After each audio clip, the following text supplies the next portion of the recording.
them for potential danger. As all women reach adulthood, they share a common awareness of their particular vulnerability. Learning the strategies for survival is a continuous lesson about what it means to be female. This panel is about combating violence against women and human trafficking. And we're here to discuss something that shows no discrimination, that relates to the absolute violation to human rights. I can quote any study, and please correct me, but studies do tell us that counting all forms of male violence against women, for example, 45% of women in Europe have been subjected to and suffer from men's violence. Between 40 and 50% of women in the European Union report some kind of sexual harassment in the workplace. And it is estimated that every fifth woman in Europe has been subjected to male domestic violence.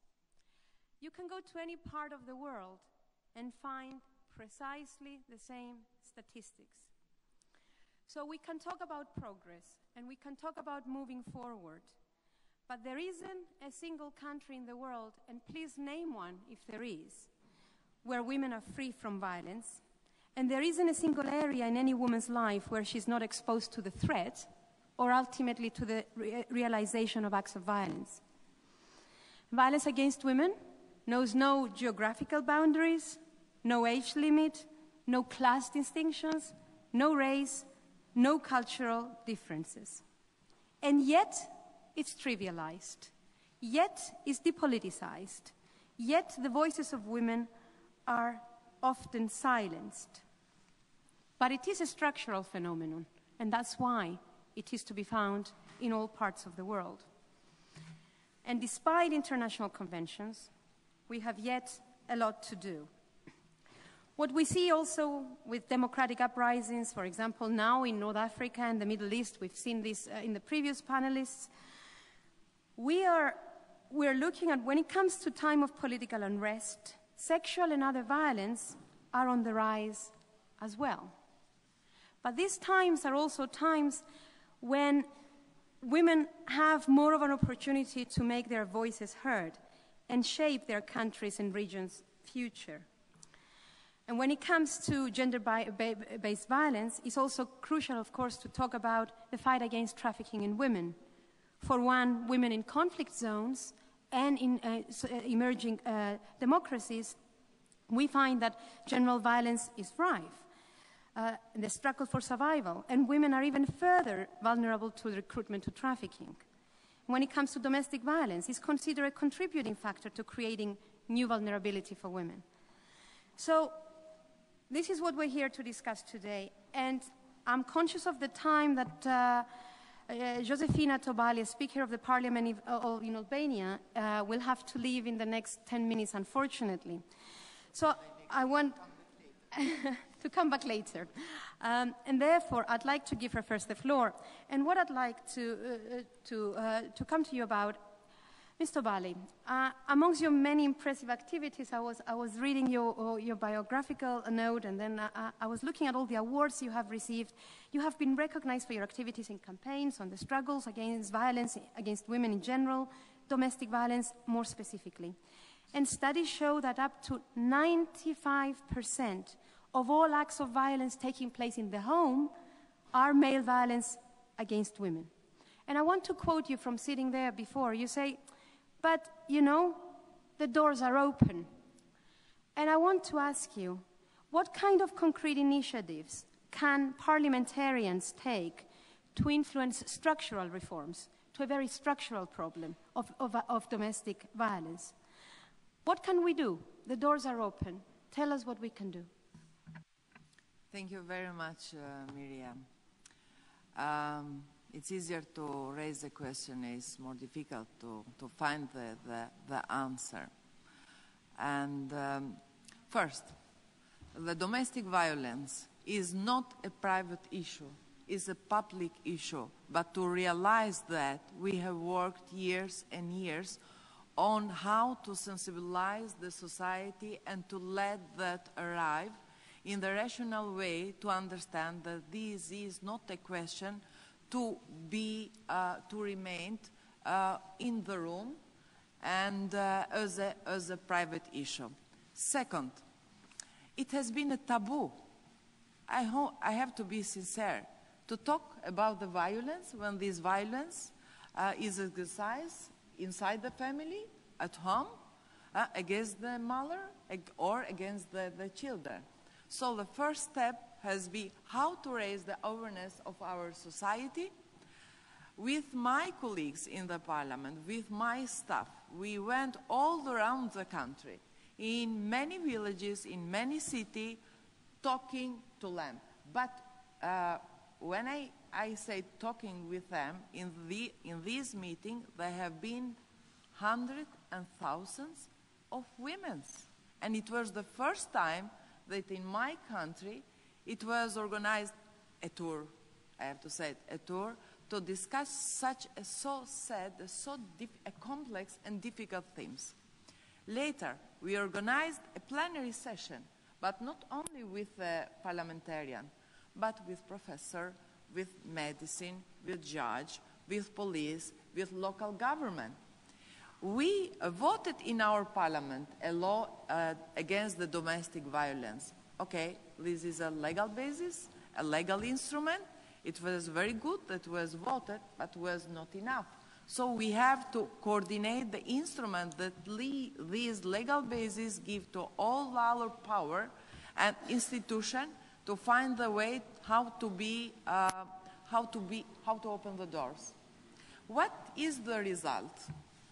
The result is because we have an increase of number of women who go to the police to denounce what has happened in their family and in their houses. Before, this doesn't happen in my country. And this number is growing every year. And later is the judge who has to make a decision and to make possible to these girls to find the condition not to go later violated. I know that this team is not easy. And we talk about the violence, and we think about the violence during the century in different countries in the world, but violence in the war, violence because you have an enemy, you have had an enemy before. The most difficult fighting against the violence is this violence, fighting the violence in the family. I find that this is a phenomenon who has no boundaries, who doesn't depend from the scale of the education, and doesn't depend for the social tenor, and is a phenomenon who is in all the countries of the world. I know that it will be a process, it not will be easy, but at least there is a sensibilization on the media, on the institution, inside their families about these themes. What has impressed me when I realized we wrote an open letter to all the families, to all the women in Albania, by email, and this letter was signed by many women. I had in my email some letters from the children. They have been I have been so touched by the letter of this child who has suffered themselves when they have seen their father so beating their mother, and all how this has led the traces during the years on the life of this child. This has been the most touchable and the moment in which you have to reflect long what you have to do, we can do together. It's not easy, I know, but I think it's a process, and we have to continue on that. Can I? You have another 2 minutes. You are in a position to change policy. You are in a condition to influence political decision making. To which extent do you think that women leaders can make a difference? Why do we need them in this process? Can they make a difference because they're women? Because first they're mother. And if I am a mother and I read a letter from this child who showed to you the suffer that he feels and he has no voice and has no place when to explain his situation, the situation in his family, so as a mother, we are more sensible. We have, when we have the faith, we dare to go and to fight to protect the right of the child. So I think that first we think for the child of the mother who has been beaten or who has been violated, but for the mother himself. Maybe this is not right, but I think that as a mother, or as in my experience, I first think of the child. What he thinks, which is the spiritual moment of him when he sees this domestic violence in his family. Normal, we have to think, which is the model that to this child is given inside the family. It's why I think that the woman in fighting domestic violence can do much more, because they are more motivated and they have a higher sensibilization toward the children. Thank you very much. And I want to connect this issue to the broader, domestic violence is one form of violence against women, and it does affect the home, and it affects sometimes fathers and mothers living within a family household. But it goes far beyond that. There's the institutional context, there's violence against women in the streets, the sexual violence at the workplace, the list is very long. What I want to do is turn to the president of Kosovo. We're very privileged to have her with us here today, Her Excellency Atife Yajahaga. And I would like to, she's the 5th and current president of the Republic of Kosovo and the first female to hold this position. And I want to turn to you. Our Austrian colleague before said, in a way, if I can say that, she talked about a backlash to women's issues. And many would convincingly argue that male violence against women is depoliticized and thus disappearing from political agendas. And I see this conference as a way to precisely bring the issue back where it should be, really. So in your experience and position, could you please summarize for us the priorities and the strategies that you would take to ensure that this devastating phenomenon becomes a core issue on the political scene? So in terms of policies and in terms of implementation. Thank you for being with us. Thank you very much. And I would like to start with a comment of the idea of organizing this event of the conference of discussion of the issue of the common interests and the common challenges, or the way forward that we as leaders in the different countries, no matter we are into the Central Europe, into the Eastern Europe, in across the ocean and others, when we speak about the violence, when we speak about the domestic violence, when we speak about the trafficking, they have no borders and they have no boundaries when we speak about them. And no matter where we are, the base or the fundament is the same. The way of doings or the means of doings are always the same, and every place are the same. What is the different is the way how we are dealing with them and how we supposed to be dealing with them.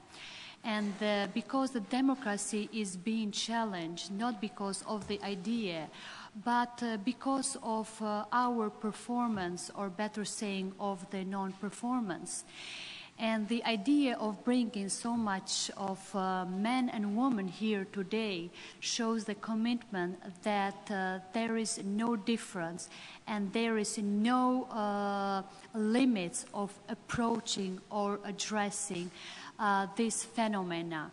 And the idea of starting by the element where I would be starting is the networking, cooperation and collaboration are the key elements of the fight against the crime in general, particularly on combating the violence against the woman, and particularly the trafficking of the human beings, which are the two main elements, are the basis of the better tackling of these activities or these natures.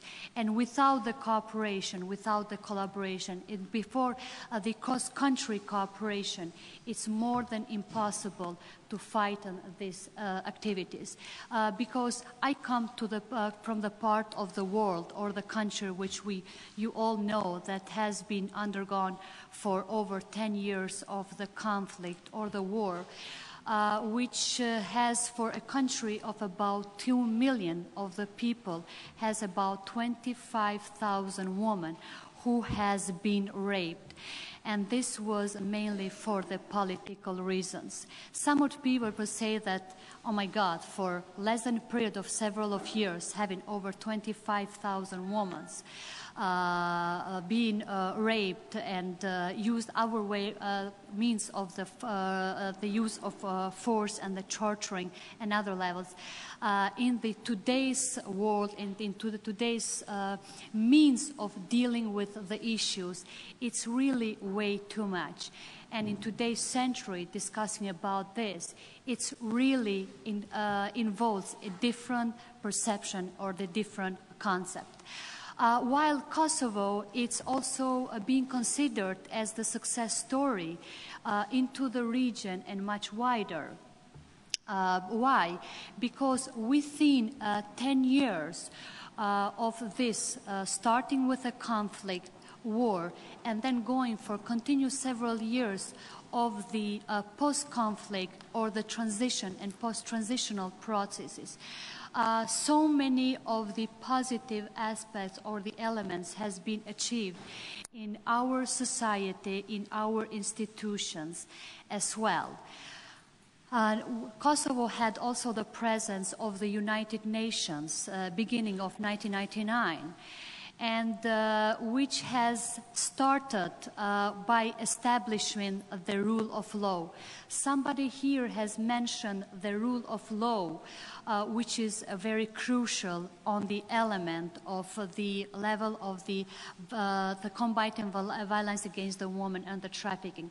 Indeed, it is, but also differs or depends the way of how that is being implemented and the way how it's being structured into the particular country or into the particular institution.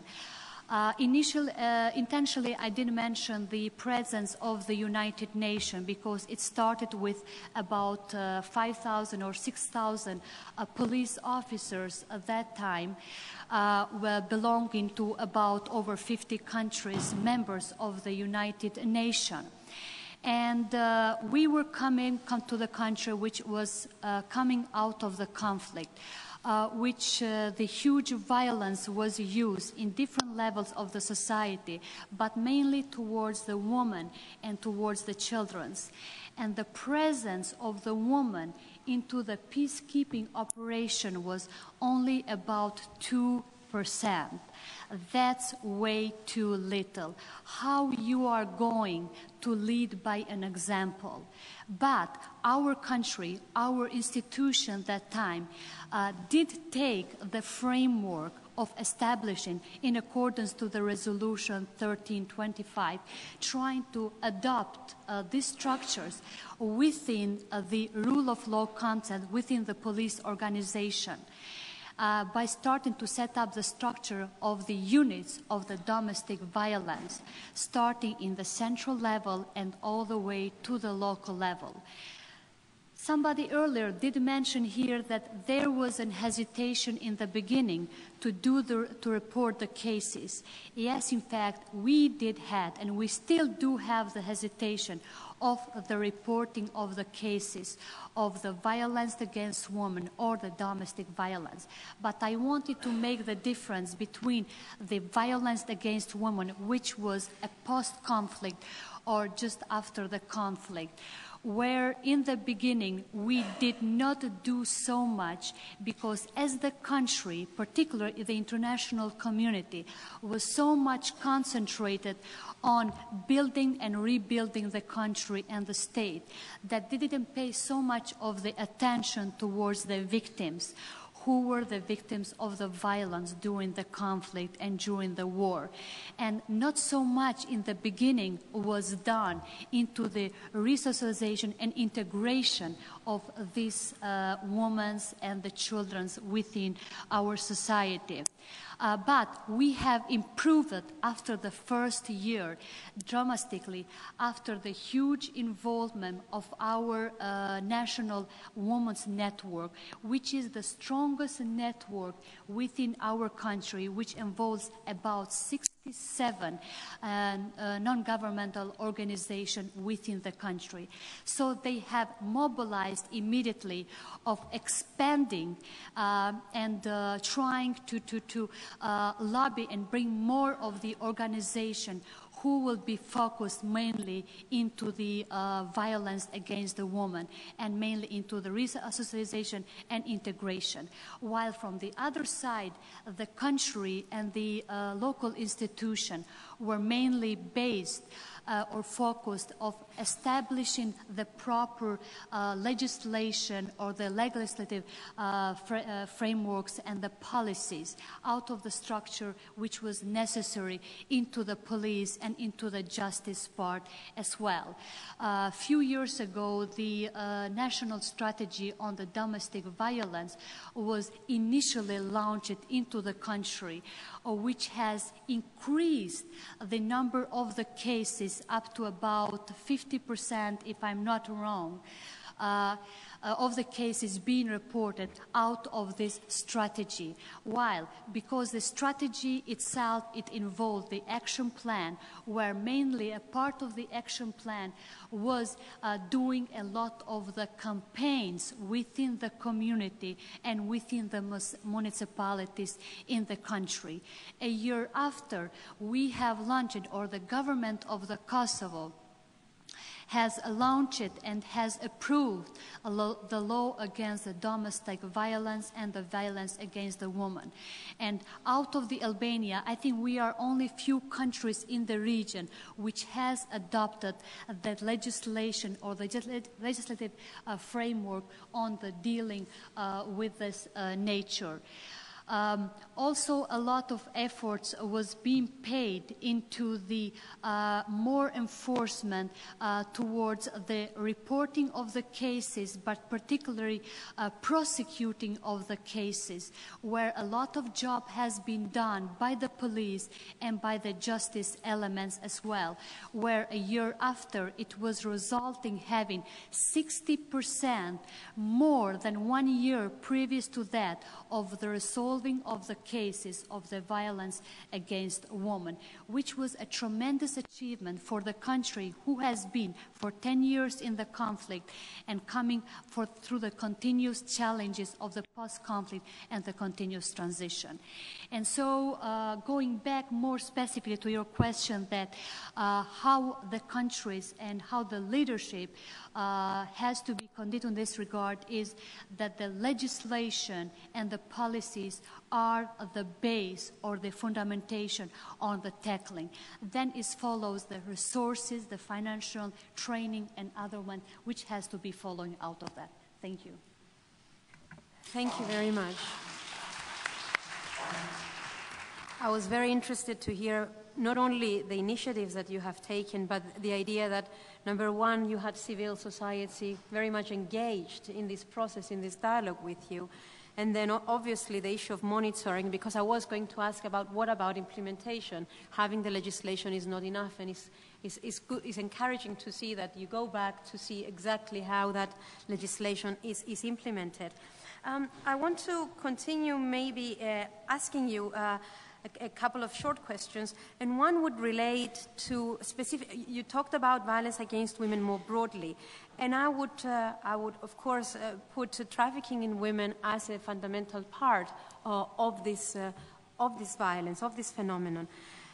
in terms of countries in transition, in emerging democracies, or in your experience, what are the specific challenges relating to trafficking in women, especially for the purpose of sexual exploitation? And what can political leaders do? It's a vast phenomenon, it's cross-national, it's transnational. You did talk about partnerships, but maybe you can tell us a little bit more. What can you do about trafficking in women?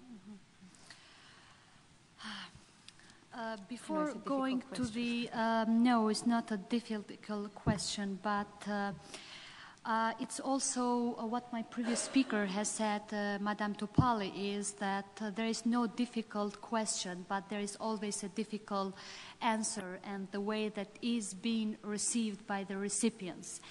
But before going to the issue on the trafficking of the human beings, I would like to go back to the issue of the legislation and issue of the policies and the procedures. And the importance, and as you said, the involvement of the civil society, and making much wider this circle of the involvement of the different levels of the society. In the morning session, there was mentioned the percentages or the quotes of the woman participation. We do have the legislation, but also by our constitution, that there is about 30% of the women who are the members of the parliament, and there are about 40% of the women who has to be in the executive position in different institutions in the country. So far, we were able to keep that level of the percentage. I'm not saying that, that we have exceeded that. For the members of the parliament, we are about 35%. But the reason why I want to mention this important is that the women members of the parliament has played a tremendous good role on the processes of the debates within the parliament on the drafting of the laws and the proceeding of the laws. First, as being the members of the governmental committees on the drafting the law, and second is I think we are the only country in the region that we have the non-formal groups of the women members of the parliament. So they are the only ones who always keep the tension in between the parliament on the roles, regulation and the laws which are related to the gender and to the woman issues. So they are our voices internally and externally. So far we have been using them very well. I have been elected little less than 2 months ago as the president of the country. In the country, which is for the very first time, I have to say it in this composition, that for the very first time, after 12 years, the president of the country was chosen with 2/3 of the votes in the parliament from the position and the opposition. That is a very unique case for the country and much wider. And due to the importance of these non-formal groups or the committees of the women parliamentary members, I have met with them about a few days ago, and I have suggested them that they have to continue checking or seeing the legal elements or the perspectives, how to formalize that, because we will need this type of the structures within any kind of the parliament, not in the parliament of the Kosovo, but I would believe that that would be a very good tool in all of the parliament across the countries in the world. And going back to the trafficking of the human beings, I don't think that the trafficking of the human beings it's only the problem of the Kosovo or the only problem of the neighbored country of Cyprus, of Albania, or a lone problem of the small regional. I think this is more of the global problem or the global challenge. Because it's more maybe obvious, or it's more seen into the countries in the conflict, in the countries of the post-conflict, or into the transitional societies. Why? Because it's one of the most strongest pillars of the organized crime. And the people who are dealing with the organized crime is the heaven environment for them to be operating into the conflict, post-conflict, and transitional societies. And in order to tackle this, we will need a global efforts, or we will need a global perception or seeing on this element. As a countries individually, there is more than impossible to address this element. No matter if you would have the most advanced police organization, if you would have the most sophisticated equipments or the technology, if you would have the most advanced judicial institution, the success is a little bit in the big question mark. I consider the key of the success of the fight against organized crime, with a specific of the trafficking of the human beings, is the cooperation and the collaboration, is the membership into the international organization. I take a bad example of Kosovo, which is one of the main obstacles of not having maybe 100%, but having maybe 80% of the success of the fight against trafficking of the human beings, is that the Kosovo, due to the political reasons, maybe it's not the right way, using through the political person mouth, using the professional importance, is the non-membership in towards the Interpol, Europol, and other organizations which are mainly dealing with the sharing of the intelligence and the sharing of the information. And without having those proper tools, it's more than impossible to fight on this. We have been very much advanced and progressed in setting up the legislation and the policies, and establishing a very specialized units within the structures of the state. We have the strategy on the fight against organized crime and the trafficking of human beings. We have the action plan for the fight against organized crime and the trafficking, with a specific attention on the trafficking of the human beings.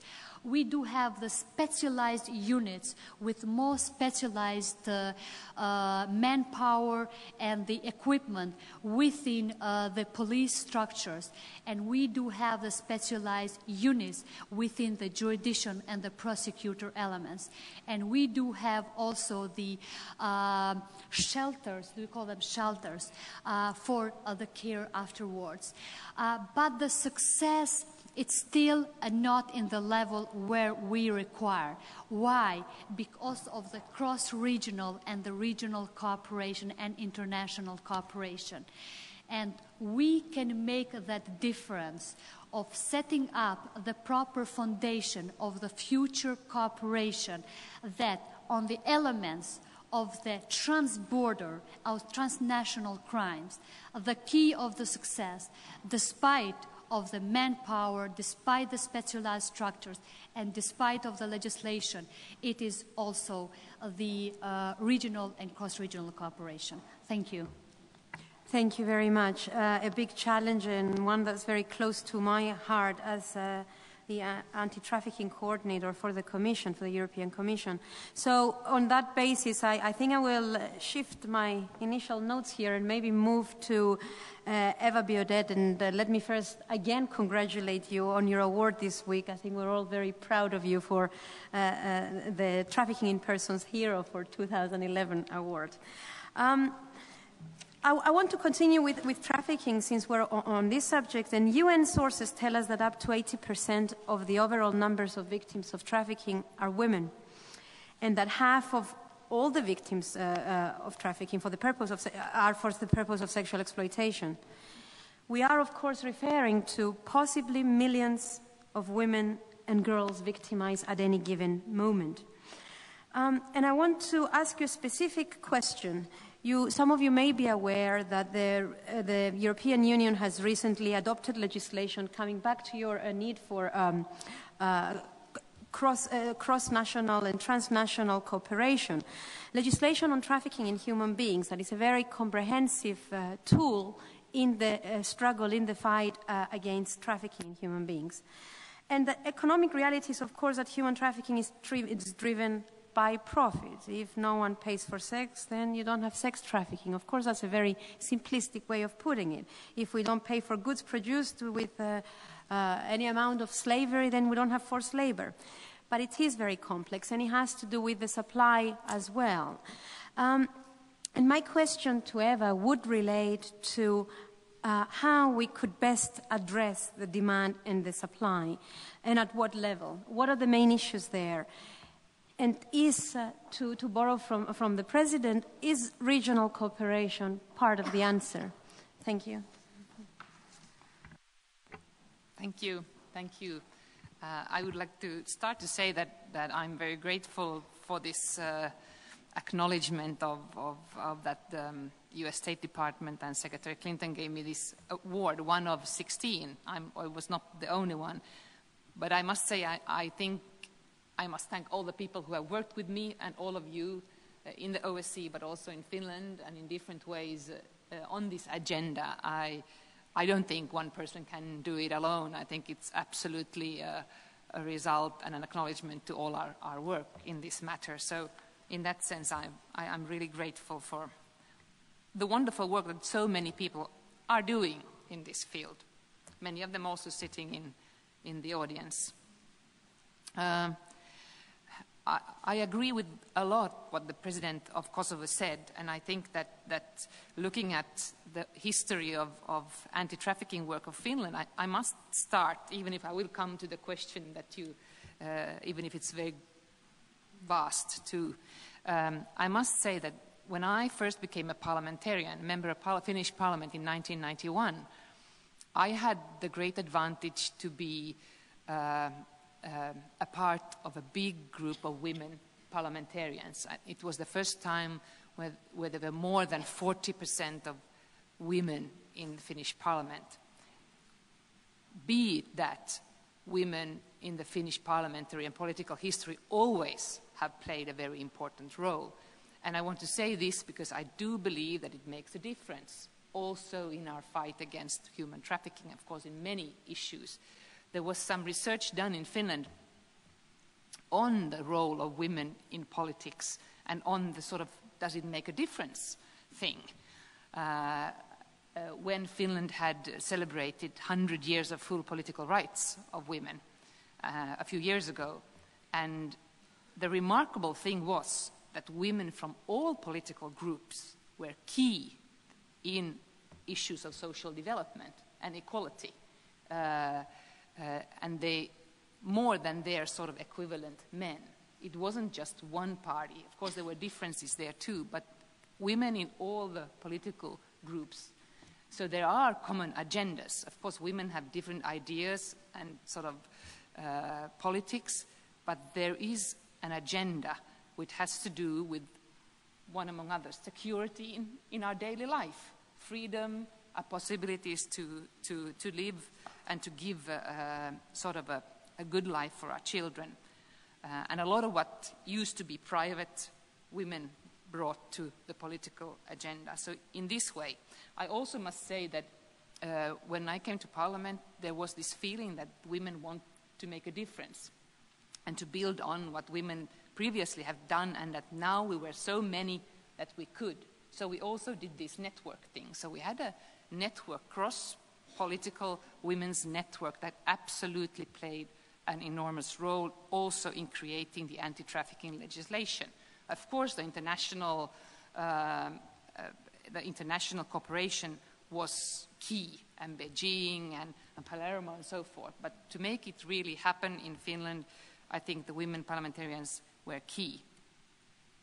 My experience from international work from the OSCE with 56 countries in anti-trafficking politics also has convinced me that it's very important to do the international part and that we should be much better on the cooperation. But I also want to say that without doing your homework and without doing more at home, it cannot be done. It cannot be solved in international organizations. It cannot be solved in Europol. It has to be done at home. And then it needs, we can make it, there are a million things that we can do to be better than we are now. It is a difficult thing to fight completely, as we heard here, but there are lots we can do to make better. And there, of course, fighting trafficking, every life matters. So when we are a little bit discouraged by the big numbers of millions, it should not mean that we should not cherish every life saved or every empowered woman or man. I think the national, the mechanism that we have to put in place after that, you put it on the political agenda, and it has to be there continuously, because it does change and the challenges change. It's not done when you have made a law. You have to keep on talking about it. And it's difficult because it's not the favorite dinner discussion theme. I mean, who wants to talk about somebody said, I was in, one of the heroes, I think, when the TIP report was released in Washington, said that when she fought trafficking, she lost her friends. and one has to sort of, it's not the nice theme. It's not the thing that we want really to know so much about. And it's easier to talk, for me to talk about trafficking in Kosovo than to talk about trafficking in Helsinki. It is. I mean, that's the natural thing. So the political agenda is absolutely important, and to support each other and to sort of agree that you can talk about nasty things. Not talking about it and the denial mode, which is the first steps, doesn't mean that you don't have it. It just means that you don't do anything to it. Then, of course, I think that when you make up policies, there needs to be a gender perspective. And you talked about women as victims of sex trafficking. But women are, of course, also victims of other forms of trafficking, both sex trafficking and labor trafficking. And the particular part where the gender perspective is so important, in my view and in my experience being a national rapporteur in Finland, is that women, be the form, whatever, of trafficking, usually have to endure or are victims also of sexual violence. And I think this makes a big difference, for instance, in the trauma that is put upon them. It also makes a big difference in their ability to stand up, to ask for help. It makes a big difference, and they are continuously, facing prejudice also when they do ask for help, in courts, by police, and as you all know, in trafficking in human being is the modern day slavery, and it's a human rights crime, and where the consent, you cannot consent to be, you don't take the responsibility of the perpetrator by having consented, for instance, to selling sex. And what does consent mean? Consent doesn't make a difference. Or when we talk about child prostitution, I mean, why do we talk about child prostitution? Why don't we talk about violence, sexual violence against children? There's many different ways on where women are sort of perceived as it being their own fault that they are in this difficult situation. And of course, the root causes or the supply or the demand is, of course, a lot about structures. It's about discrimination, where women are in a vulnerable situation because they are women, or because they are women and ethnic minorities, or women and foreigners, and so forth. It's about sort of allowing discrimination against women happen. Trafficking human beings is the worst kind of exploitation of a human being, I think, that can be. And of course, the supply, of course, relates a lot to women's freedom, women's rights, women's economical opportunities. I don't believe that there is one woman that there is women really, that it really is a choice, a real choice of women who have choices of different livelihoods to choose to be exploited in the sex trafficking or in the sex business at all. But of course, trafficking human beings is the worst kind of exploitation. It is good to remember that also other exploitation exists then when it becomes sort of slavery. The demand, I think, should be addressed much more. The one who buys sex or the one who employs a domestic housekeeper or something and treats her very badly, takes her documents, threatens her, don't pay her money, or the one who closes his eyes to buy sex from a young woman, those people have the easiest choice to make. They are not, for them it's not a question about livelihood, about death, or about bread on the table, or about being scared of somebody on violence or something. For them it's an easy issue, and that's why I think we should address the demand issue, both in labor trafficking but also in sex trafficking, much more strongly. Unfortunately, I think that, if we look at the, for instance, about how many young people are coming into the labor markets in the world in the 10 next years, and how many jobs are created, we will know that it is sort of there will be people on the move in the world who are looking for a livelihood. They will be vulnerable for exploitation of all kinds. They will be easy prey. So if we don't change and uphold our sort of human rights standards to women and to foreigners, and just decide that we will create systems that prohibit exploitation of women, that stop the sex business and so forth, then I think trafficking will be allowed to continue. When the police in Finland asks, when we discuss about how we can avoid trafficking in Finland, I say, by not identifying the victim, the trafficking victims, not giving them help, not identifying the trafficking crime, we are actually attracting serious organized crime to our country. That's the only way to fight, is actually to be able to identify it. And the same problem, I think, we have the same challenge in most of our countries, that we are not able to identify. This is a hidden crime, but it's not only about that we don't identify the crime or the victim because it's hidden. It's also a question that we don't believe the victims when they come forward. And because somehow we have an idea that this is not possible, or that this person is not worthy of our protection. So we need to think also in the EU, I think, and this is, I think, to the coordinator, there needs to be thought about migration policies that actually put people at risk. Dublin, that really doesn't take into account that people can be sort of sent back to country of entrance into a trafficking situation without protection and so forth. There has to be a difference between serious crime against a human being and crimes, for instance, against entry to the country. I think they are of different. And we also have to start evaluating. I think Maud Olofsson said this morning that we have to measure things. When we measure how much resources are put into protection of trafficking victims, or for the police to fight this kind of crime, and measure it to the resources we put to other serious crime, I think then we start to see what is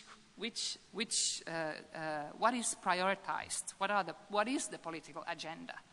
Because, I mean, if we don't implement legislation and we really do it in a comprehensive way, then we cannot get any results.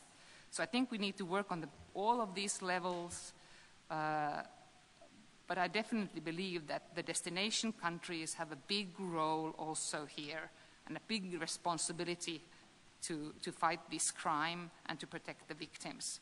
I think in the first Finnish national report, our finding was that we don't and our authorities don't, they are not able to identify trafficking victims enough well, and when they do, female victims of trafficking are in a weaker position and don't get as much protection as other victims. Thank you very much, Eva. And you talked, at some point, you said that we were so many in Parliament that we could make things happen, we could change the situation. And of course, your experience and your commitment prove that, yes, there are things that can be done when there's enough women in a place to make a difference. And within that context, I want to turn to another part of the world, to our Member of Parliament from Uganda, Christine Bako. And as we know, in the Uganda, by law, 1/3 of all elected positions are to be filled by women. The issue here is not to discuss quotas per se. That was, I think, done in the previous session. But we know that male violence against women remains invisible and is underestimated. And as I said before, it is often trivialized and is treated as it's a soft issue. It's one of those things that we don't really discuss in serious conversation. In that context, has the fact that you have this critical mass of women, that you are so many, that you actually could, has it made a difference in the struggle against violence against women? And if it has, how has this happened? It'd be interesting to hear your experience. Thank you very much. The first question I would ask is, why do women give birth to children who turn to be violent at the end? Yeah? Because your mother, you give birth to a son who will marry a certain woman's daughter and will beat that child. So what is the problem? Any answers now? Probably not.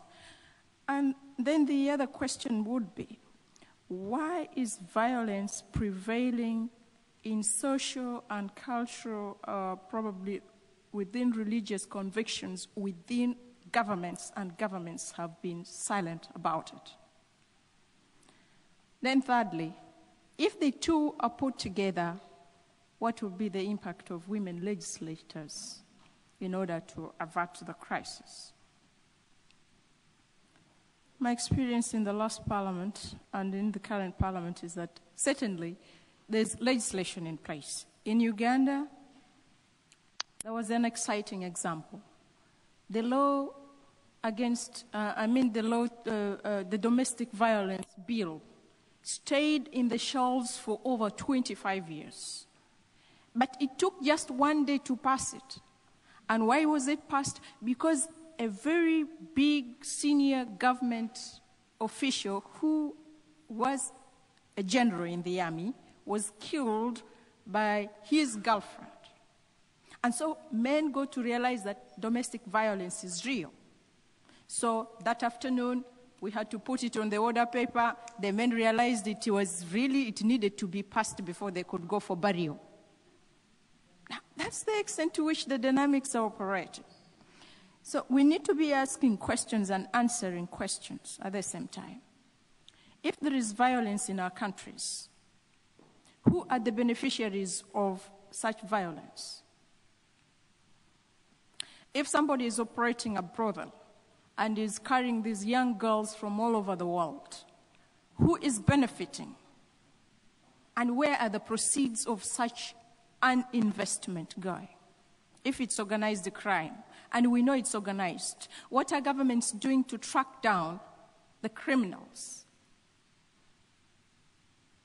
So these are fundamental questions that we need to ask. Coming back to domestic violence and violence against women, look at it from the angle of economic violence.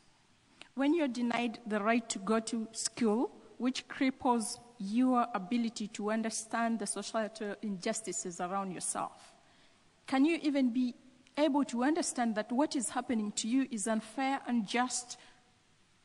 So, unless we empower ourselves economically, then it will be very difficult to deal with that. But are government legislatures able to put in place policies that are going to ensure that women are economically empowered, and once economically empowered and you don't fear that you and your children are going to be vulnerable, then there's no possibility of you being abused. When you look at the social arena, look at what's happening to the elite women, dying from within yourselves, dying from within yourselves. You're the powered woman sitting at a high table, but inside you, you are slowly fading off. Why are you fading off? Because family is emotionally hectic and expensive. One classic example. If you're a high-powered woman, and probably your husband has an infidelity question, they will be asking you, why is your husband leaving you to go for the other low class, as they want to call it, woman? And within your soul, you're crippling down and his status is rising. Have you ever thought of that kind of violence? And what form of legislation will a woman put in place? Because it's one thing to say, okay, are you married, Madam President? But they will never ask a man that. Another form of violence, look at it. And what kind of legislation shall we put in place?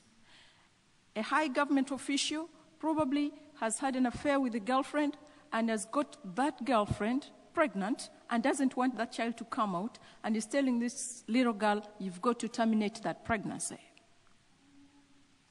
And what is the question? The gentleman is protecting his image in society. And probably for the fear that he doesn't want to be divorced. And what are we going to do about it? In my country, I'm trying to push for a piece of legislation that once you're caught doing this and there is evidence, then you don't hold any public office. Because one, you have destroyed a life, you have destroyed a future. So we need to be looking at these things from inside.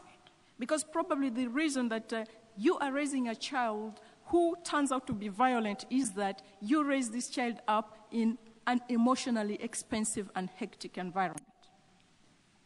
So these are some of the challenges that we need to look at very critically. Back to economic injustice. In my country, sometimes you are denied burial ground because you were never married and you didn't bring the dowry. Access to land, for example, is a domain of just the boy child. But what are we doing? We're trying to reshape culture. We're trying to put in place laws that we pray must be enforced so that every child is looked at as a human being. This is critical. And in the societies outside Africa, probably things are a lot better. But once you give a woman no opportunity to be independent economically, then this woman is vulnerable and will go through all challenges in life, including being abused physically. So that's one angle that I think we should look into critically. On the African continent, and mainly in the East African region, what's happening? We are looking at government policy failures as another form of violence against women. For example, if you look at the maternal mortality rates, you're producing a citizen for a nation. But you don't have access to Medicare, you don't have access to safe delivery, and in the end, you have two tragedies facing you. One, you lose your child, carry it for 9 months, then lose it. You're going to deal with that loss, if you are alive, emotionally for the rest of your life. And you as a woman, you could as well die in the process of giving birth. In Uganda, we lose about 5,840 women annually. This is genocide.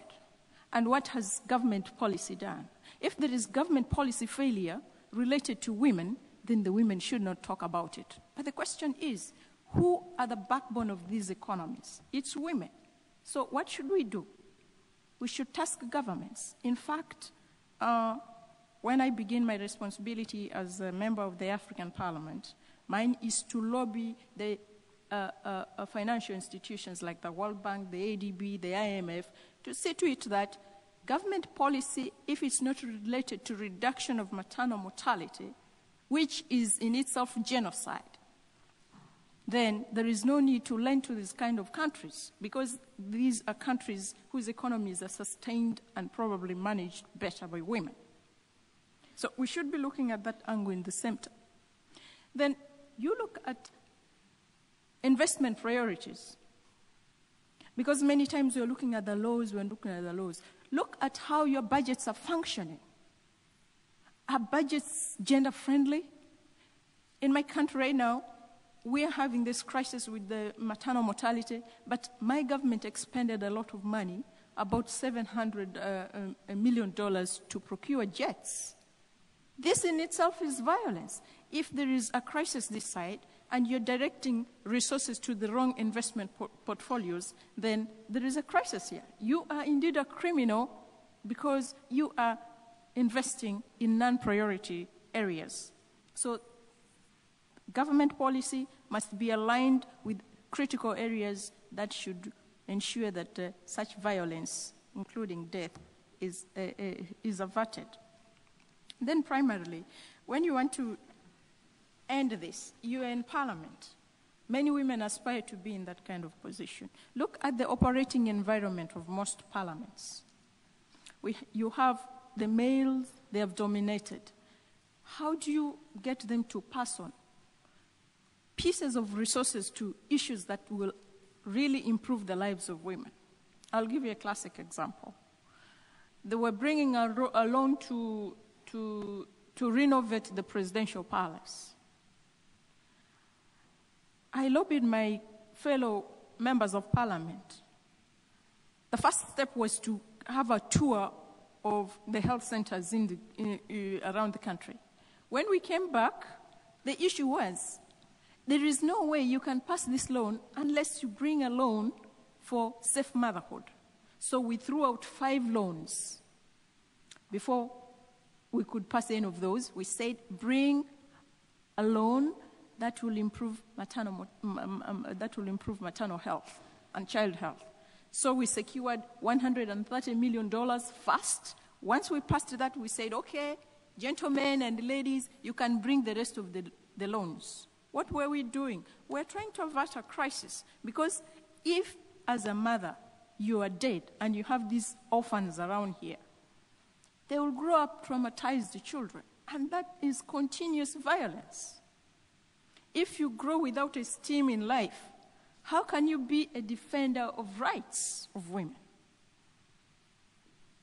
These are critical questions that we really must answer.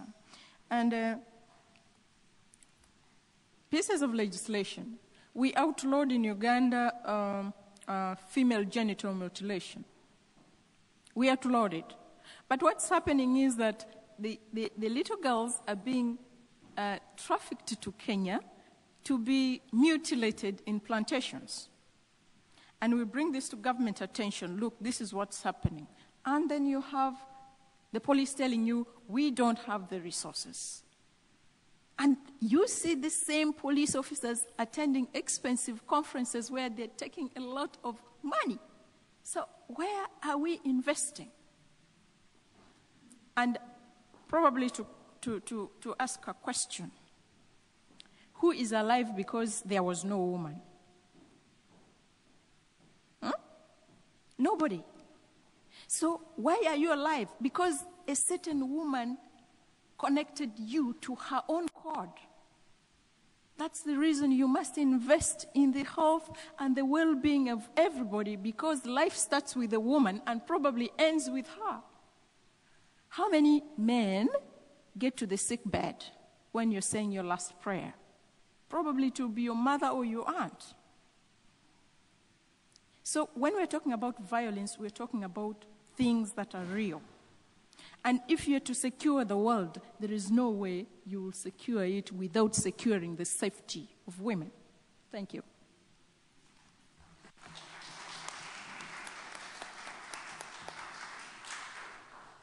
Thank you very much. I think you have summarized the most important point in part of this session, if I may, that in a sense, women's inequality is a cause of violence against women, but at the same time is a consequence of violence against women. And at the end of the day, this is what we're talking about. You talked about the underlying causes, and you talked about gender discrimination, corruption, government policies, social exclusion, and how that is directly and absolutely relevant to our work on violence and human trafficking. I do want to come back to you, though, for 1 second, because you did say at some point that how the legislation after 20, 25 years on the pipeline, it changed within a day because of what happened to the male politician. But you do have this system of 1/3 quota system, and I'm sorry to come back to that and ask you, how do you link one with the other? How does it make a difference? Has it make a difference? Can it make a difference? That's very good. That actually raises another question. Are quotas real or pictorial? Because many governments will have the quota system to say, women, you are now in place. You're in place. We have given you a quota. You're represented in parliament. Fine. What about that? What is the impact of having probably 140 women in parliament when the issues to do with women, such as maternal health, infant mortality, good public infrastructure, are not addressed? So are you just there because you must be there, your law books have said women will be there, or you are there because you want to be part of the resource utilization of resources that you as women raised? Now, in Uganda, we have the Women's Caucus. The women are represented by law. Every district has a woman representative. But to me, that's not it. I am there, but I want the cake well shared. The question is, who is baking the national cake? And who is at the helm of distribution of that cake? We just had recent ministerial appointments. The president appointed a minister for finance, a woman, health minister, a woman, minister for gender and children affairs, a woman. But look at it. Who are the people who control the resources? The men. You will sit here as an ex-official, as a minister of finance, as a minister of health. What is he doing? He is using the woman for software politics. But when the hardware politics, where resources are being expended, he places fellow men. So the collusion is, let them work for us, and then we shall see how to pay them by the pictorial quota system. So have the quota system, all right? Raise the platform of engagement, but at the same time, once the women have reached there, let them use that platform to get what is due to them. It is one thing to be in that affirmative action. It is another thing for that affirmative action not to work to change the lives of women. Okay, loud and very clear. And you are talking again about the role of men. And what I want to do now is turn... That doesn't mean that men are enemies to women. No, actually, most of our friends are men. But the problem with them is that many times they want to hear the same thing 3 times before it makes sense, when particularly it's related to women. That's precisely where I want to focus on now, and thank you for the remark. And I want the next question to a very distinguished Russian academic. We are happy to have it with us today, Anna Temkina.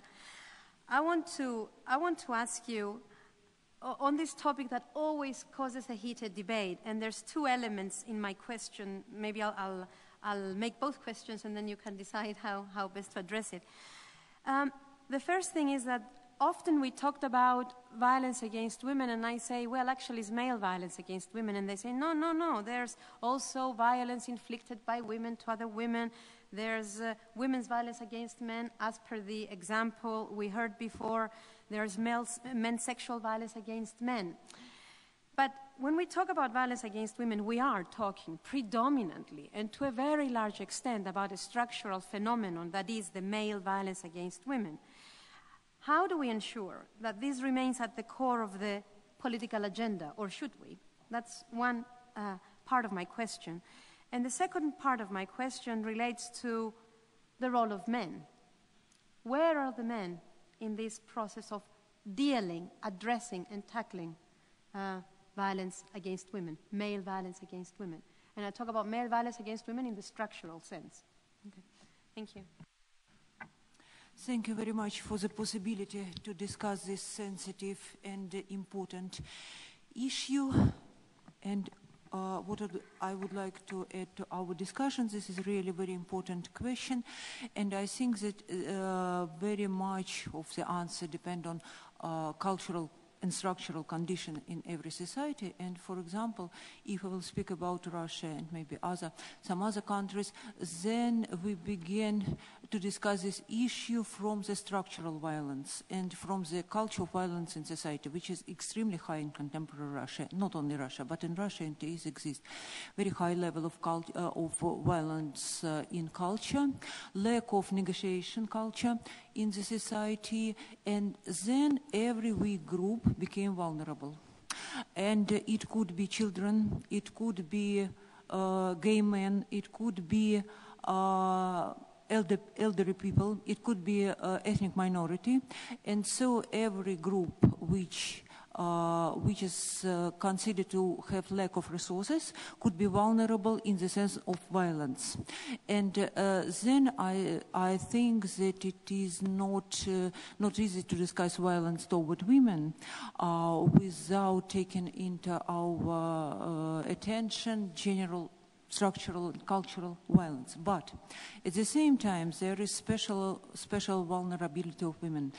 There is vulnerability of every group toward weak group, which is excluded, which is marginalized, which have lack of resources, but women have special position in this sense. And then, as sociologist, for me it is very important not to speak about women altogether, because there are different group of women in society, and their vulnerability is also different. And if I will speak about middle class or group of migrants, there will be different problem of violence. And this, I think that this is important in the discussion and considering this question, and due to this, it's still not visible in society, not visible generally, but not articulated systematically in society. And so to become it visible, it is important to understand this cultural, social, and so on differences and difficulties to raising political issue as the violence toward women as a whole. Even it exists, of course, as a problem. For example, it connected to sexualization of the culture, commercialization of sexuality in transitional society, and so on. And what it is, if we will turn to the question of male participation and whatever, it is important that right now some mechanism exists to work with this problem. And for example, in Russia exists some organization, Men Against Violence, an NGO organization, and where this issue could be raised, discussed, and articulated, which is also very important. Unfortunately, of course, they are not sound too much loudly in the society. And one more issue, which is also considered very important to raise, is some international, transnational dimension of the issue of violence, and under the weak civil society in Russia, as well as some other transitional societies, then it is very important that international influence has some kind of boomerang effect. When weak civil society, weak attention to gender violence became articulated through transnational, through international attention. And in this sense, I consider such conference is of great importance for such society. Mm-hmm. Thank you. Maybe, are there any comments from the floor before I move on, just for 5 minutes, in relation to the role that men play? I heard a number of people during the break that a number of questions to me is, are you going to talk about men? Are you going to talk about men? Any comments, any questions, please?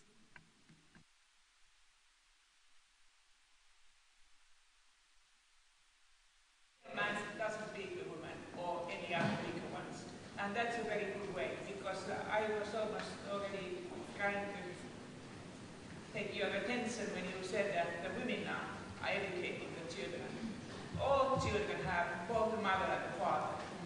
And it's not only what we pray, it's just, and preach, it's just a question how we behave.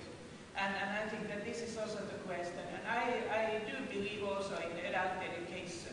You don't need to be a boy in order to learn things. Also the elderly man can learn it. And I think that finally we took this question also, that we are not against each other, but we have also to speak about the role of the man and those men who are here. So I think that, yeah, easy to agree that the real man doesn't need to be there. Okay, bye. As I said before, I managed custom that is financing explicitly elimination of violence against women and globally. I will make two comments. First, the perpetrators, and whether men are perpetrators, women are perpetrators as well, and so on. Now, study after study, it shows that 90%, 95% of the time, the violence inflicted by men. It is true that sometimes it is inflicted by women as well, and especially in some cultures with mother-in-laws and so on. But regardless of what culture, studies we did in Afghanistan, in Somalia, in most traditional countries, it shows that 90-95% of the time, the violence inflicted by men on women. So, I mean, of course, one have to address every violence, but one have to see also the balances. When it comes to men, engaging men, I think nowadays in addressing violence against women, engaging men is very much talked, but I will say it is not a new theory. I started to work in Afghanistan 15 years ago with SEMA during Taliban time, and we were engaging men then as well, no? SEMA. And SEMA is very modest, but I know her from that time, the times that she used to, you know, try to get education, health, and try to address violence, and doing it together with men. That is what we say the traditional leaders in that time. So it was traditional leaders, it is the local governance, but for example, we as a fund as well, we are funding specific programs now, especially when it comes to prevention of violence, which many of you talked about, behavior, attitude, change of attitude, culture, structural things that are causing the violence. And when we are talking about changing societal behavior and attitude and perceptions, you can never change half of the perceptions. You cannot change women's perception and not change man's perception. You have to change society's perception. So we have many organizations, like I can give Promundo, for example, working in Brazil, in Rwanda, and India, really working with young men and boys and older men to change perception. Perception meaning to change, you know, how you perceive the power relationship between women and men. How do you see the role of women and men, the role of men, and how do you define masculinity and so on, and how those kind of things influence violence. We have a breakthrough in India, an amazing organization that is, you know, working with the, again, engaging men and women and changing the attitudes, perception. SASA in Uganda, or Raising Voices in Uganda, an amazing organization engaging men and women. There are, or Sonke International in South Africa. There are so many organizations that are seeing that you need to engage men as well in changing attitude. but it is not an aim in itself, engaging men.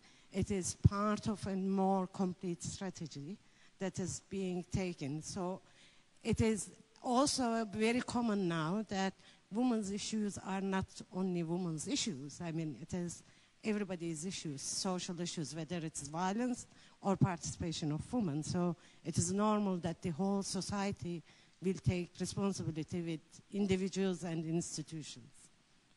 Thank you very much. I will take two brief comments from Sima Samar and Eva. And yes, so I have three comments. If a little bit brief, if possible. I'm sorry to tell you that because we have another two wonderful speakers. So, yeah, thank you very much. I think the issue of violence done by men in a conflict country, because it's mainly the men who take the gun and goes and fight, is naturally give them more kind of a physical power in order to violate or cause violation against women. And of course, in a patriarchal society, it's very, very common. If you look at the conflict around the world, the woman's role as really a fighter to kill is very low. So that's natural. The other issue, in my view, is our physiology.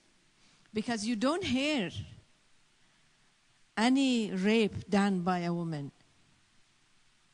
No, it's usually the man who does that, and it's very natural. So I think it's very true that unfortunately the most violence are done by men, but we cannot deny that the women also violate women's rights and commit violence against women. Thank you.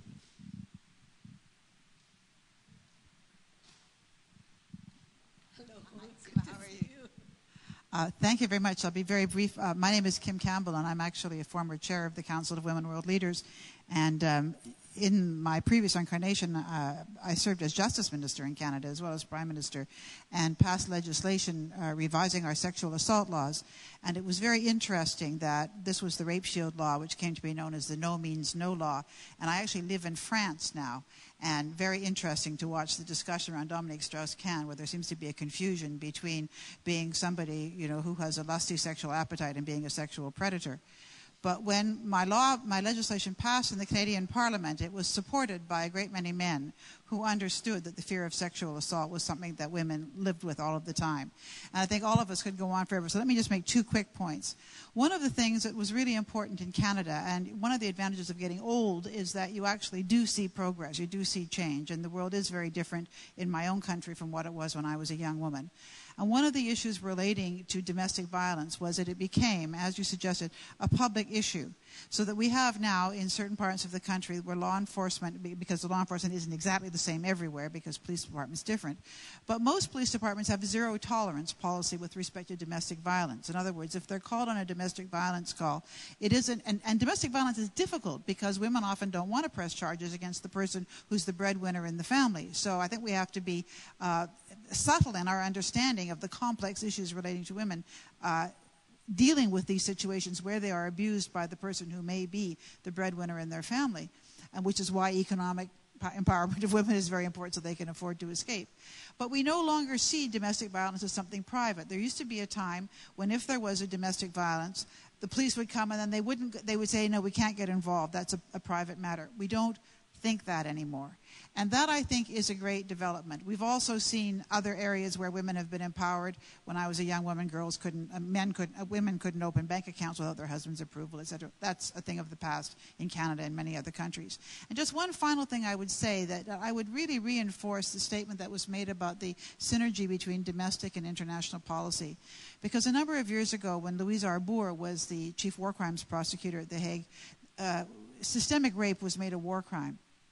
And I said to her that was really interesting, and I was pleased to see that, because rape is not sex. Rape is violence. And men happen to have a very useful weapon with an erect penis, and they deploy it against whomever is the object of their disdain. It could be other men. I mean, it's a way of humiliating other men. It can be women, but there's a big difference between an erect penis as a sexual instrument of mutual gratification with a desired partner and a handy instrument that doesn't require being cleaned and polished and whatever. You just carry it around with you and whomp, there it is. But the point that she made, and I just want to make that point, that sexual violence isn't sex, it's violence.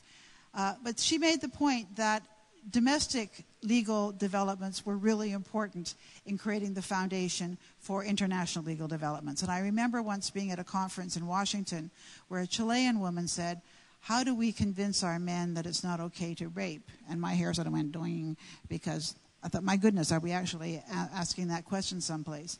And all I could say to her is, there is a growing international norm that it's not acceptable. And that international norm is enshrined in things like CEDAW, like the definition of what is a crime of war. And the more we can develop these conventions that come out of enlightened policies at the domestic level that are then pushed at the global level, we begin to change what is right and what is not right, and to give those who are fighting against violence against women, fighting against these other forms of oppression, a kind of a firmer base to stand on. And slowly culture changes. Much too slowly for my comfort. But I can just see in my own society a very different view about what is domestic violence. But the final thing I would say about trafficking, which is terrible, CNN has had this program now on trafficking, which is very good. And it's interesting, in North America, I think in the United States, because of the experience of slavery, when you talk about slavery, it resonates with Americans because it's part of their history, and they don't glamorize it. Slavery wasn't funny, it wasn't fun. It involved suffering and terrible situations for people.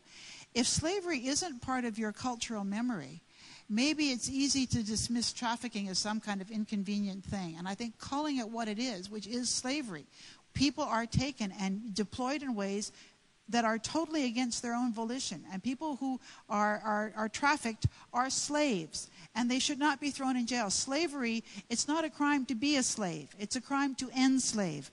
And we have to make that difference. And I think one of the things we have to do is reconnect, those of us who live in peaceable kingdoms need to reconnect ourselves with the reality of what these crimes mean. And I take my hat off to CNN for trying to raise our level of awareness of what trafficking means in the lives of particularly of the young, but not just of young, who are taken out of their lives and used by others in a complete violation of their freedom.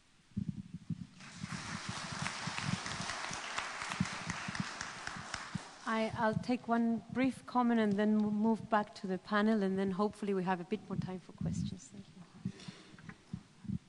I think the recent comment was very important, because I think also in fighting trafficking, it is still about really explaining what trafficking is about. It is to explain to the judge, to the police, to the social worker, that even if the woman loves the perpetrator, even if the woman feels loyal to the perpetrator, the child, it might be the only person the child ever has trusted. The child or the victim, they don't have to know that they are victims of trafficking, or we need to recognize the control mechanisms, that they are really slaves, that they don't have a freedom, that they might be, that sort of the consent for a minute doesn't mean that they are not under the control of some kind of force. It can be a big debt, it can be threats, it can be that they don't have any other means. The other option is not something they are scared of. And I think to get men involved, we still need to try to explain this to the men. Because women discuss it together and it's easier to discuss, it doesn't mean, of course, and because it's gender violence, it doesn't mean that all men do it. So those men who are interested to share, we still need to engage in really discussing what it is about, to the whole complex, that a victim doesn't have to be nice, they don't have to be, they even can feel loyal to the perpetrator, and still they have the right to be protected. We must not fail to give them their basic rights of freedom. Thank you very much, and that very much links to my next question. I want to turn now to Cindy Dyer, the Vice President of Human Rights Division of Vital Voices and Global Partnership. She also has a really distinguished and impressive background. And I want to stick to one of the experiences that you've had in your professional experience as a specialized in domestic and sexual violence prosecutor for over a decade. If there's somebody who understands the victims, it must be you. From that experience and from what we've heard from Eva now as well, and in your current position, what would you prioritize in addressing when it comes to violence against women? And what would you ask women leaders, given your present position, what would you ask them to do? What's fundamental and the first step to take? Thank you. Thank you. I spent 14 years as a specialized prosecutor for violence against women. And I also worked for 9 years at a shelter for battered women and children. So I'm bringing some street cred. I think that what we have to prioritize, I do think that there is a great value to holding defendants accountable for their crimes. Because until we hold them accountable, they will continue to be violent. That has been my humble experience as a prosecutor. But I think that we must do this in conjunction with holding defendants accountable, but also protecting the safety, security, and dignity of victims. And it can be done with both of these things. We can do both of these things. And I think it's easy for people to say, oh, yes, we should hold them accountable, and we're going to pass these laws. I think laws are great at making promises. They are not so good at keeping their promise. And I think that that's where the criminal justice system has to come in. I think it's also important, it's easy for us to say, oh yes, we should hold defendants accountable for murder. Everybody has an easy time. There's a great deal of implementation when the crime is a murder. And there's a decent amount of implementation of laws when the crime is someone has set her on fire in the United States, or it's a terrible sexual assault.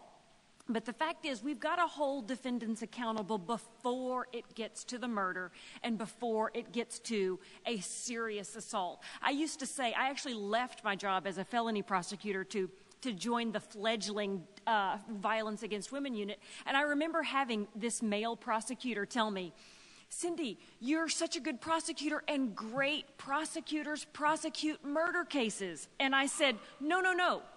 Good prosecutors prosecute murder cases.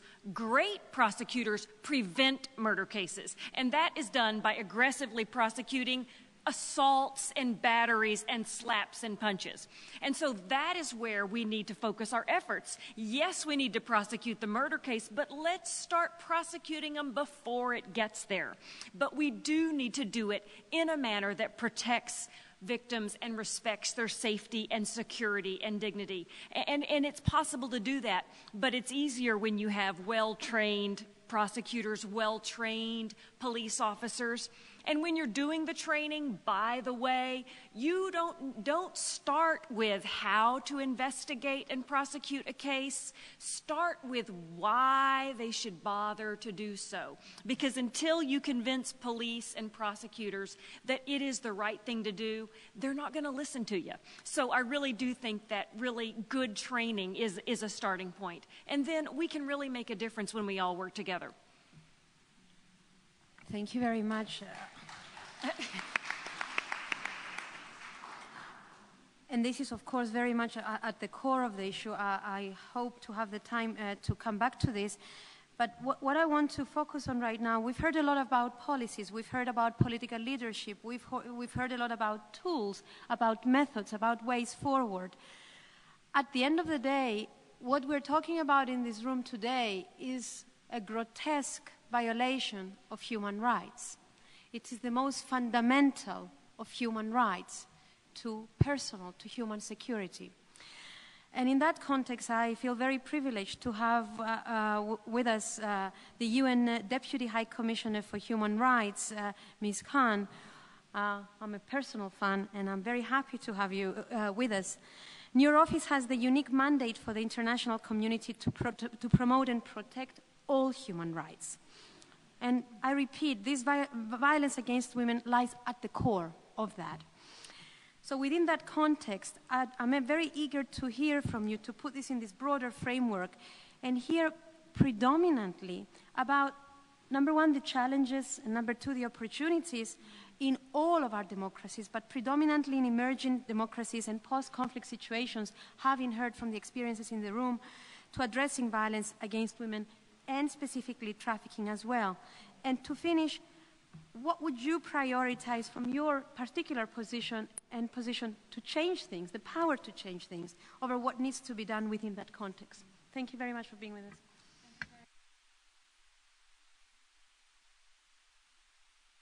Thank you very much. I'm very honored to be here on behalf of the High Commissioner for Human Rights, Navi Pillay, who wanted to come, but tomorrow she's off to Mexico, so she had asked me to come her instead. But very honored to be here. A great initiative from the two presidents and other global leaders here. I think we want to get back to the very basics of what a human rights-based approach to this grotesque violation is. And I keep going back to that fundamental ideal, which is enshrined in Article 1 of the Universal Declaration of Human Rights, which is that every human being is born equal and free in dignity and rights. Every human being. And every one of this Article 1 of the Universal Declaration has to be taken with great seriousness. And I think the rights approach is basically being truthful and committed to this very basic dictum as much as possible. And that means, in the first instance, it is to focus on the victim, i.e., when that freedom, right, and dignity and rights are violated or taken away for some reason, you try your very best with the victims to restore that. And this goes for victims of rape, it goes for victims of trafficking. And also, this very important point here, to bring the perpetrators to account. Investigate, prosecute, and try and mete out due punishment. Because if you don't, and they get away with it, you create a culture of impunity where others see, well, that's fine, and you don't get punished. The culture of impunity, I think, is the greatest threat to the culture of human rights. So rule of law, a well-working justice system is absolutely critical to fighting anything, including violence against women and trafficking. I think the other part of the human rights approach is, of course, holding states accountable for their obligations to prevent, to protect, and to fulfill. The whole global international human rights edifice is about state obligations vis-a-vis individuals under their jurisdiction. The human rights conventions, the treaties, are about states pledging to undertake to ensure. So we call the individuals the rights bearers, rights holders, and states and government, the current power holders, the duty bearers. And the holding states accountable to undertaking what they have to do to prevent, to protect, and to promote. And prosecution and rule of law is certainly a very important part of that.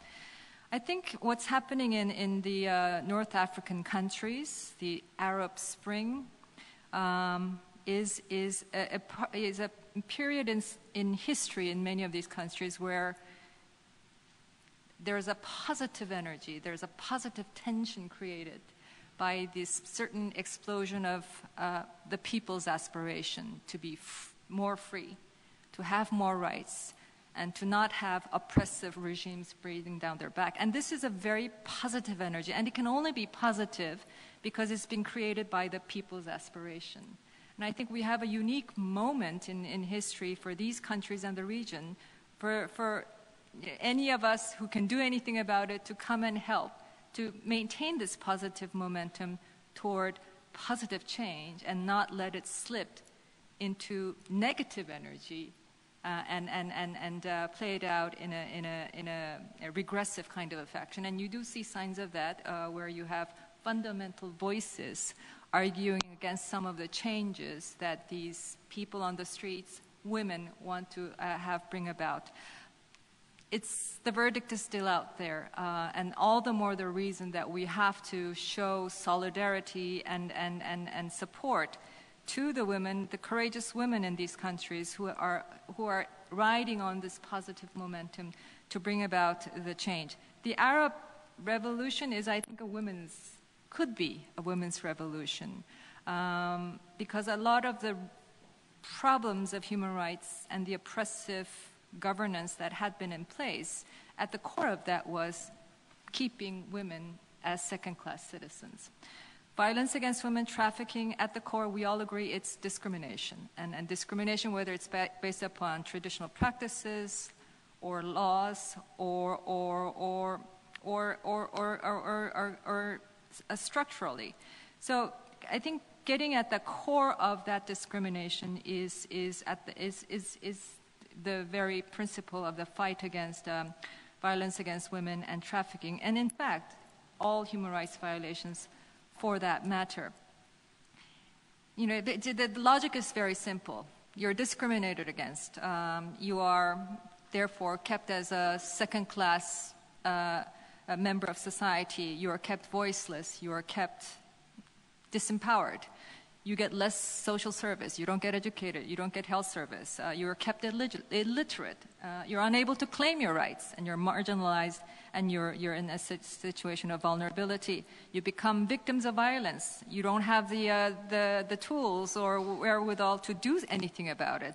These violences are socially condoned, and even when they're criminalized, they don't get punished, and you create this culture of impunity where then what is there to prevent future violations? And it works at the individual level, it works at societal level, it works in all kinds of social contexts. For example, in conflict societies, massive violations, including massive rapes, go unpunished. And if they go unpunished, there's nothing to repeat it from happening again. Sometimes the perpetrators of this massive violations are kept in power, positions of power. And sure enough, years later, decades later, it happens again. And you see that the same persons are sitting in positions of power, influencing the decisions of the government. And we've seen it in Cote d'Ivoire. We've seen it in Kyrgyzstan. We see it in the DRC. I'm just coming back from Sudan, where I went to South Sudan as they prepare to become a newly independent state. I've traveled to Darfur, where 8 years after the explosion of that crisis, the situation has not improved for the people of Darfur, whether they're in the IDP camps or in rural villages where there are still attacks by the rebels as well as the government forces. And at that level, unless you hold somebody really to account in a very visible fashion, it's not going to be turned around. Again, the root causes is discrimination.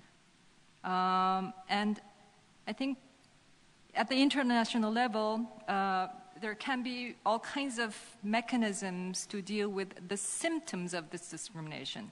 In fact, the UN human rights machinery has had a special mechanisms to deal with the phenomena of violence against women for, over 15 years now. The Special Procedure on Violence Against Women was created in 1994. But it took a much longer time to get governments to agree to address the root causes of this violence, which is discrimination.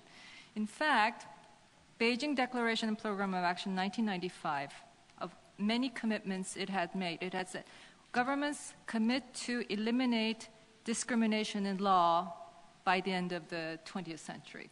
Right?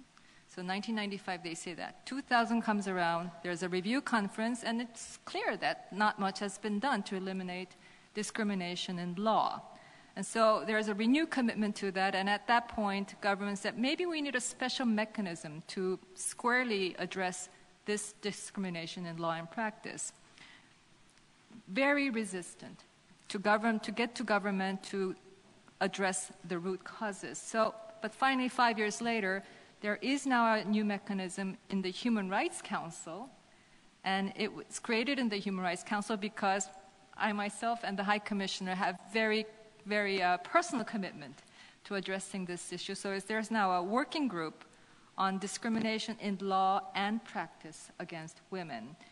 We have a great deal of hope because this working group of 5 independent experts from 5 different regions will now start looking at, in a very systematic fashion, the laws and practices. I am on the side that you need to change the laws before you can change people's attitudes. I think laws certainly have to be implemented, but if you don't have the laws to hold people accountable when the laws are violated, you can't expect attitudes to change before you change the laws. So I think a thorough review and revision of the laws to make them gender sensitive and non-discrimination in every sense of the word is a crucial step in many, many countries. Many countries still have discriminatory provisions in the law books. Priorities. I think the fight against discrimination has to be an everyday commitment, but it has to be much broader than just gender discrimination. You cannot say, I am for non-discrimination and just say, well, we've taken care of gender discrimination and, religious discrimination, discrimination based upon sexual orientation, minorities, that's less serious. I think the commitment to non-discrimination has to be holistic. Unless you have such a holistic approach, it's only a half-fought battle that could roll back at any time. At an everyday level, I think it's very important to get role of men, speaking of role of men, but in particular the role of men leaders in positions of influence who have the global bully pulpit. And in this regard, I'm very proud of our Secretary General, who has gone beyond the token commitment to having women in leadership positions. 60% of his high-level appointments in the UN system have been women. And these days, when we sit around the table, frequently it's more women than men. So you need more than a token commitment to promote women visibly, but also speak out on these vital issues, violence against women. And you have to push for this at the global level, also at the national level. And unless men hear this from men in positions of power, I'm afraid the commitment may remain just as a token level. So when you talk to national presidents, governors, presidents, whoever, it's so discouraging when you look at news reports of important events and all you see are men with the token women and one or two there. Women leaders, such as the great leaders that we have here today, are absolutely have been and will continue to be instrumental. But the next step is getting the men leaders on board. Thank you. Thank you very much. It's interesting to me that at the end of the first session, the president of Lithuania, our host country, talked about the rule of law. And this is again where we end up today with our last panelist. We do have international conventions. And the question is a question about accountability, of the rule of law, of transparency, and of putting all that in practice. And we heard a lot about individual responsibilities in various panels, including campaigns for different forms of violence against women and trafficking, more specifically. But there is the underlying state responsibility. And that's where the bottom line lies. I'm conscious of the time, so I won't go to a last round of questions, unfortunately. But I would like to say that in this panel, and I'll put myself in this, we are in a position, we are individual women who are in positions where we can make more difference. Everybody can make a difference. But some people can make more of a difference than others. And I do hope that we all at least reflect upon today's discussions and put them within this human rights framework, and that we go back to our respective work, professional lives, and put some of that into more speedy gear for the future. I'm sorry we cannot take more questions, but I know there's many people that are very hungry in this room. So thank you very much for bearing with us, and I look forward to the next panel. Thank you. And thanks, of course, to my wonderful panelists. Thank you.